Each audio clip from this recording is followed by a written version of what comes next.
The following video will begin to introduce us to the various SketchUp tools used throughout the course. The first thing we'll do is to use the mouse button to zoom in and zoom out using the scroll key. Another option you can use for moving around is to press the scroll button down and roll around. This is called the orbit tool. Now, if you press and hold the shift key down while you press and hold the scroll button down, we can pan left and right, back and forth. We'll begin by moving our avatar away from the origin point, which is located where all the axes intersect. We will use the select tool, which is the black arrow, clicking him once and moving him to the other quadrant. To use the move tool, which is over here, we can click on it or press M for the keyboard shortcut to slide it to the left. With him out of the way, we can now begin to draw our lines over here in the number 1 quadrant. As I perform each operation, pause and watch each operation until it is finished, and then complete the task that you saw. We'll start by using the line tool, which is a keyboard shortcut of L. The line tool can be used to draw straight lines either up the green axis, down the red axis, or up the blue axis. When using this tool, you want to make sure that the lines are either green, blue, or red. This tells us that these lines are parallel to the axis line. It is very important because most of our lines that we draw in SketchUp will be parallel to these axis lines, and although may not always seem like they are parallel, they actually are. To verify this, let's go up top to our view toolbar, and I'm going to press the overhead top view, which looks like this.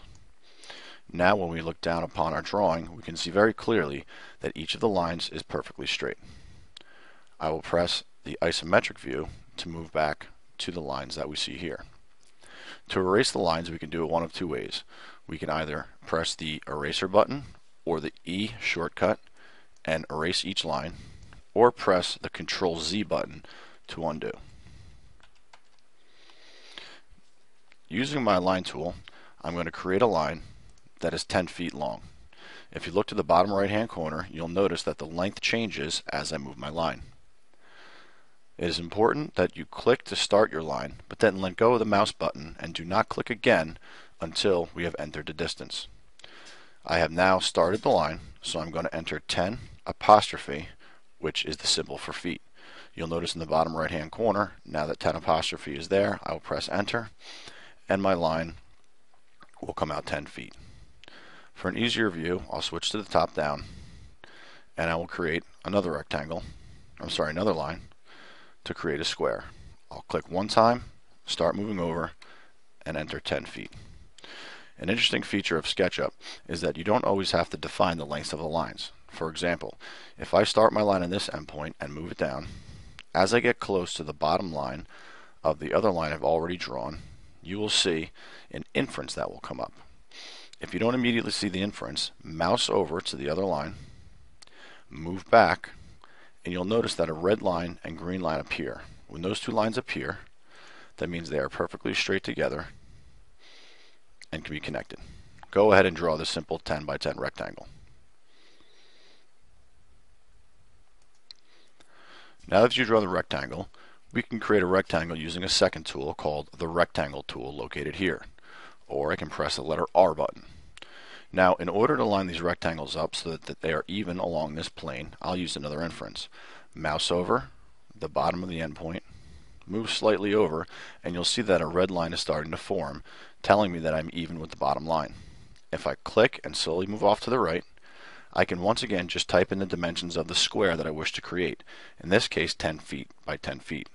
I will type in 10 feet. Notice as it comes up in the dimension window in the bottom right corner, and a comma to separate the two measurements. 10 feet again. With the two measurements in, I will press return and have two perfect side-by-side 10-foot rectangles. Go ahead now and create your second rectangle.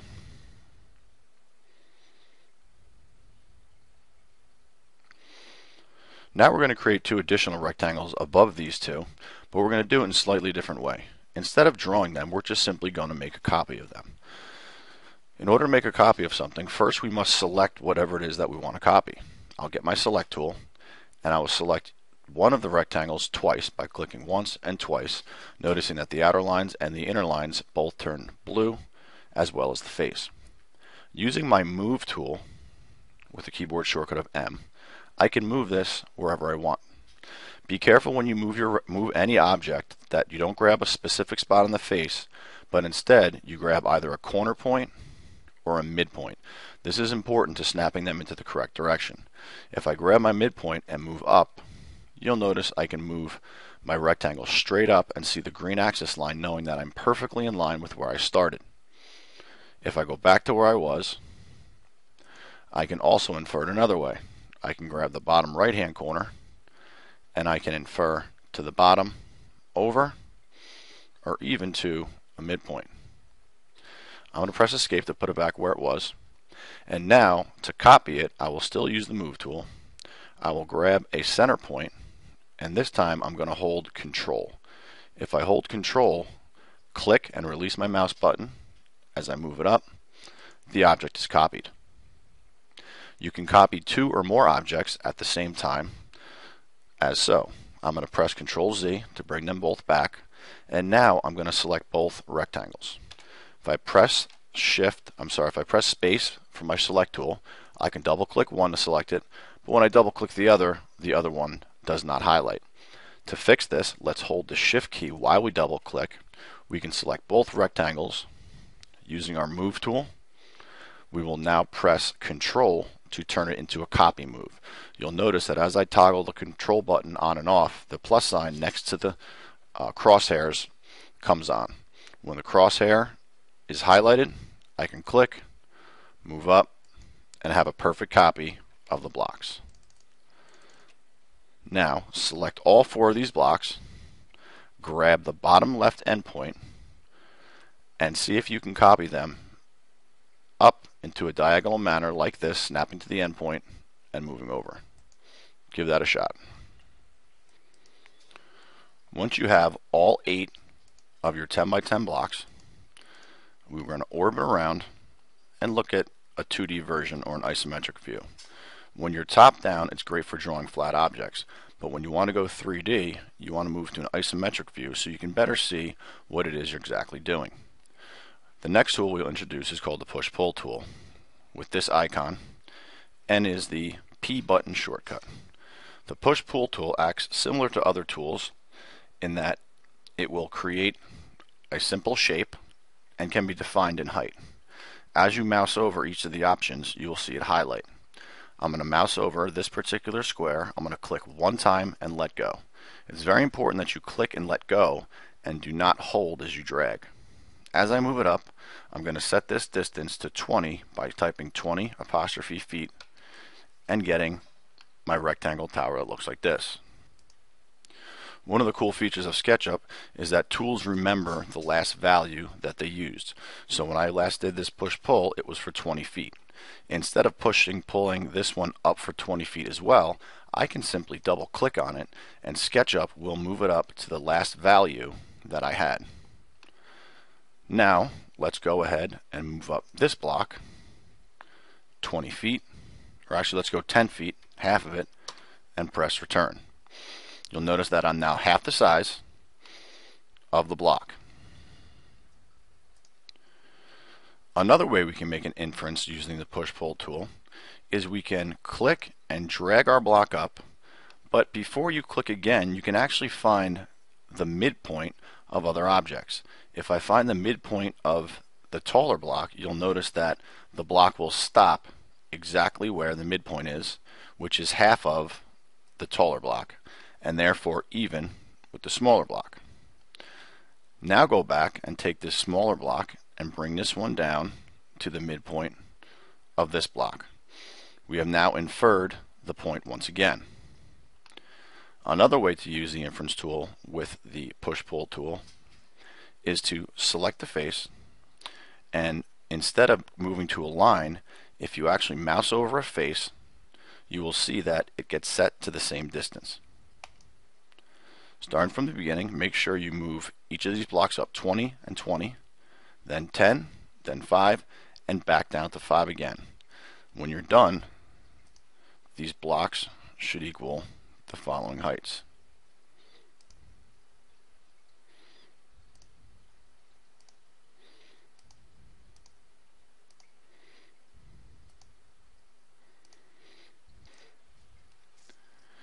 Now that we set the heights of the first set of blocks, see if you can now set the second set of 4 blocks to the following measurements, the tallest being 20, 10, 15, and 5. Take a moment to do so, and when you're done, you can check to see that you have the right dimensions by using the dimensioning tool, which looks like this.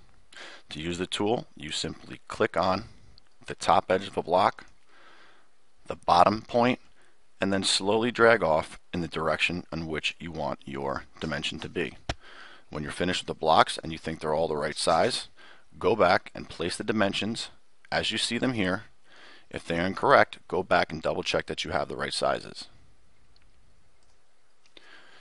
When you have successfully created your blocks to the proper sizes, we're going to save our work. However, before we save our work, we want to make sure that the picture we're using is as large as it possibly can be within our drawing.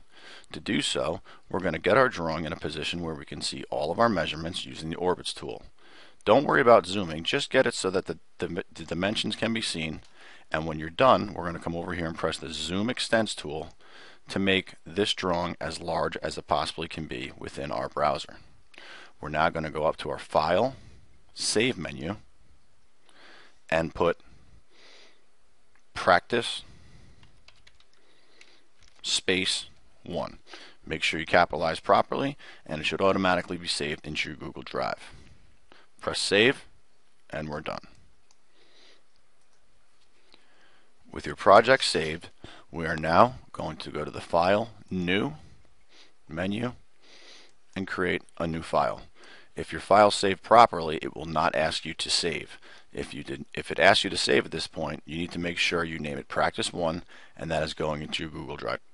In our new file, we will begin to apply some of the tools we've learned so far to create more complex shapes. Start again by selecting with the spacebar and select tool and moving our avatar down to the bottom quadrant.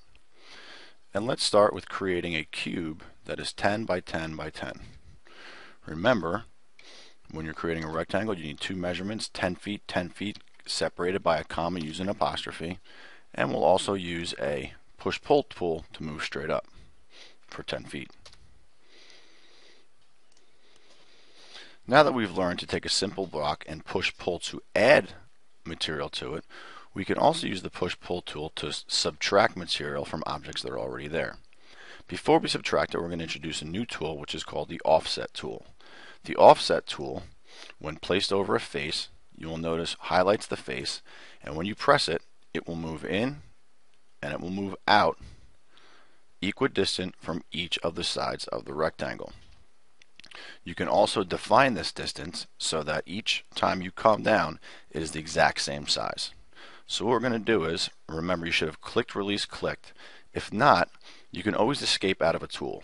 If you start using a tool and you want to restart using it, just press the escape key and it will cancel out. Instead, we're going to go back, we're going to click once, and we're going to begin to offset. In this offset, we're going to offset by 1 foot. So my distance down in the right hand corner is 1 foot. I'm going to press return.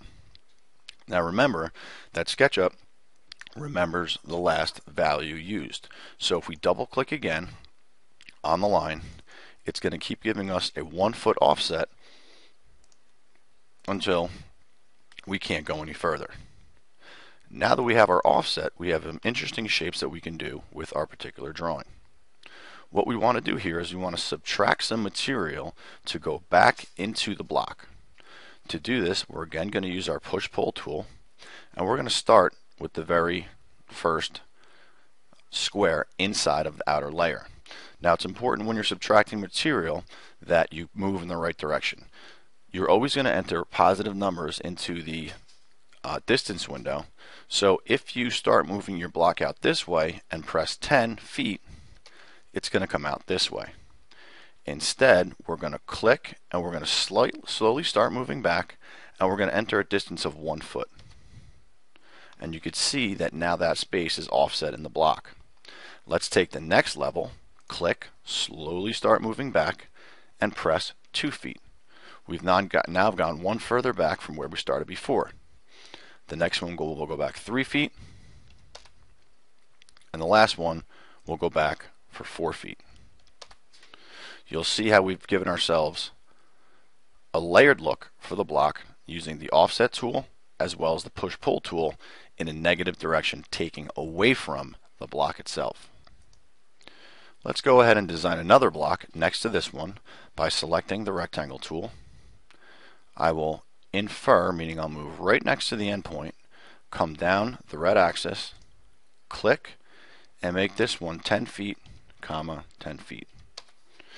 Now, this is actually a little bit too close for I want it to be, so I'm going to move it. Do you remember how to move an object once you've created it? Double click, press the move button, or the M command, press Control, grab a corner, not a face, and move down. Oops, in this case I hit copy and I didn't need to. So instead I pressed Escape, canceled out the tool, and we'll just move it further down. Let's make this one 10 feet as well by inferring. And we'll create another design here across the front. Except this time we will use circles. Now we're going to make this front face look like a dice with the face of 3 on the front of it. To do this, I'm going to need some guidelines. So I'm going to use my straight line tool and I'm going to connect corner to corner, making sure I snap my endpoints and that they turn green. Once you have a straight line like this, you can easily find the midpoint by moving towards it and finding the cyan dot, and it says midpoint. Now, the important thing to know here is that if I were to draw another line across the middle, the center point is still the midpoint of this line. However, the difference is, now that these two lines intersect here, this line segment is no longer the midpoint of this entire line. So now I would be able to snap to the midpoint here. If you made the X, let's Control Z back to where we just have one simple line going across the middle. I'm going to take my circle tool, which also can be activated by pressing the C button, and I'm going to find my midpoint. I'm going to click, and I'm going to slowly start to drag off. I don't want it to be too big. I want it to be set to approximately 1.25 inches. Now I entered a decimal there, which is fine. You just have to remember to put the decimal point in between where you want, and also use quotation marks as opposed to the apostrophe, because now we're dealing in feet. Let's press enter again, and we'll see that we are way too small. We should have done it in inches, in feet rather. So I will delete by pressing Control Z. I'll try it again, and I'll use 1.25 feet. And there you go. Now I would like to create 2 additional lines here so that we have a dice that has 3 on it. Now, as I go to find the new midpoint, you'll notice that the midpoint is actually further up the line and not in the right position. That's because we are no longer getting our midpoint from the center, rather we're getting our midpoint between this line and this line here, which is not what we want. But this can easily be fixed. Let's get our eraser tool, erase our lines, and now redraw our line. SketchUp has a very cool feature in which if you move over to the line and you right click, you get a couple options menu. If you come down to the divide and click on it, you'll see that you have the option to divide the line into a different amount of segments.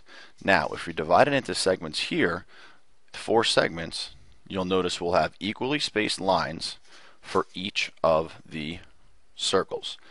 And because they are line segments, there will be an intersection point at each. So we're going to press 4 to make sure we're at 4 line segments, press enter. Now get our circle tool, find our middle at 1.5 feet, find our next intersection point at 1.5 feet, and our last at 1.5 feet.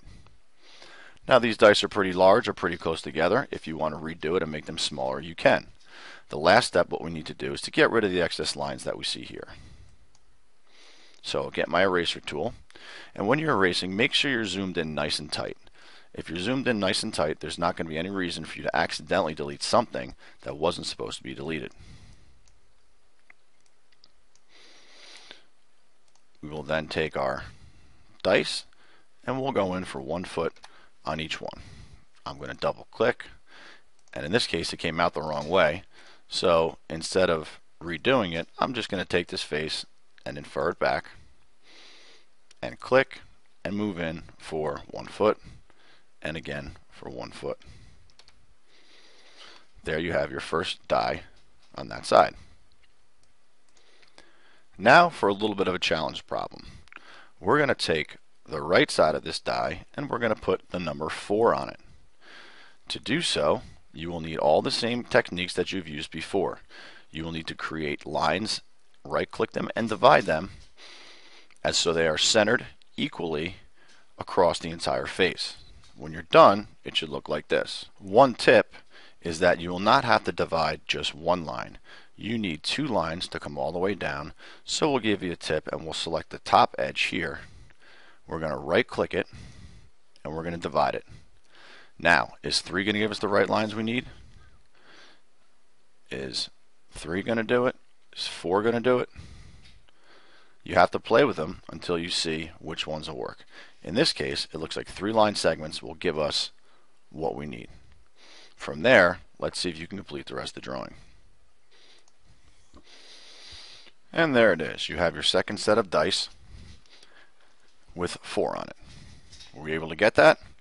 If it's not perfect, don't worry about it. We'll come back and we'll fix it. But essentially what needed to happen is you need to divide the top line, then use those divided lines to come down and create 4 additional squares.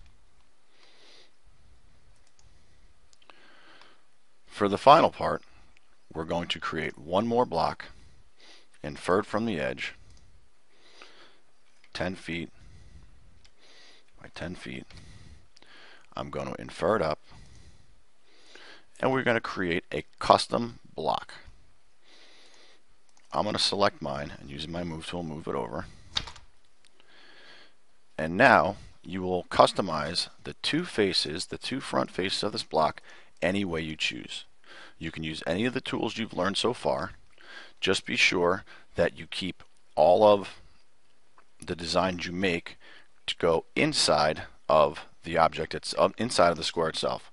Also, try to make shapes that are not abstract. Try to make shapes that are actually something that you're trying to draw as opposed to just a bunch of squiggly lines. Take a couple moments and customize this block as best you can. Okay, now that we've finally had a moment to create our 3 blocks, 2 standard and 1 custom, we're now going to use a cool feature and we're going to stack the blocks.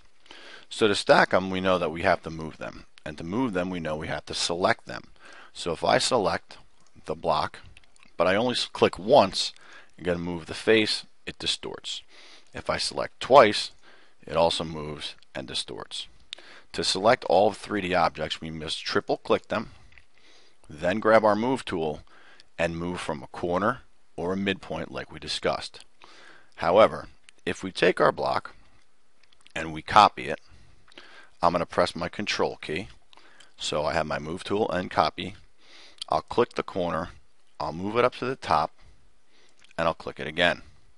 Now my 2 blocks are stacked right on top of one another. Let me do that again. The important part here is that when you move, you grab the corner. If you don't grab the corner when you go to copy it, you won't be able to stack it properly. Very carefully move to the corner and you'll feel it snap into place when you get to the proper spot, like so. Let's unselect the block and make sure that it's in the right spot. Okay, we now want to take this next single block and stack it again. If we triple click it, however, you'll notice that the blocks are all highlighted. If the blocks are all highlighted, you can no longer just move one at a time. That's an issue because now whenever you put 2 blocks together and they touch one another, there's no way to separate them individually. This is an issue. Let's go back to where we had just our 1 block. This next feature of SketchUp is very, very important and we'll use it throughout the course. What we need to do is to take the block and to basically lock it so that it's its own block and that it cannot be changed immediately by touching other objects. This is called grouping. If we triple click and then we right click it, we can go to what's called making it a group. If it's a group, it acts a little bit differently. You'll notice that if I select it one time, the entire object selects. As opposed to objects that are not grouped, not everything selects. Let's select the block, get my move tool and my copy tool, click the corner and drag up. Now let's see if we can move it individually. And we absolutely can. Let's go ahead and finish stacking these blocks in a group of 6. All I'm doing is grabbing a corner, snapping to another corner, and moving them into position. Let's do the same thing with these other 2 blocks and stack them accordingly. Just remember that you have to make them a group first, and if we don't make them a group, it will not work. We can actually stack these right off this second group. So again, I'm going to select my dice block 3 times, right click, and make it a group. Now let's get our copy move tool, carefully grab a corner, and move it over. You can, if you want, even interchange where the blocks are. I can take this one out and move this one in its place. Play around with your pyramid until you have 6 of each blocks stacked in a large pyramid. When you're done, it should look something like this. Using 1, 2, 3, 4, 5, 6, 7, 8, 9, 10, 11, 12, 13 blocks, I've created this structure.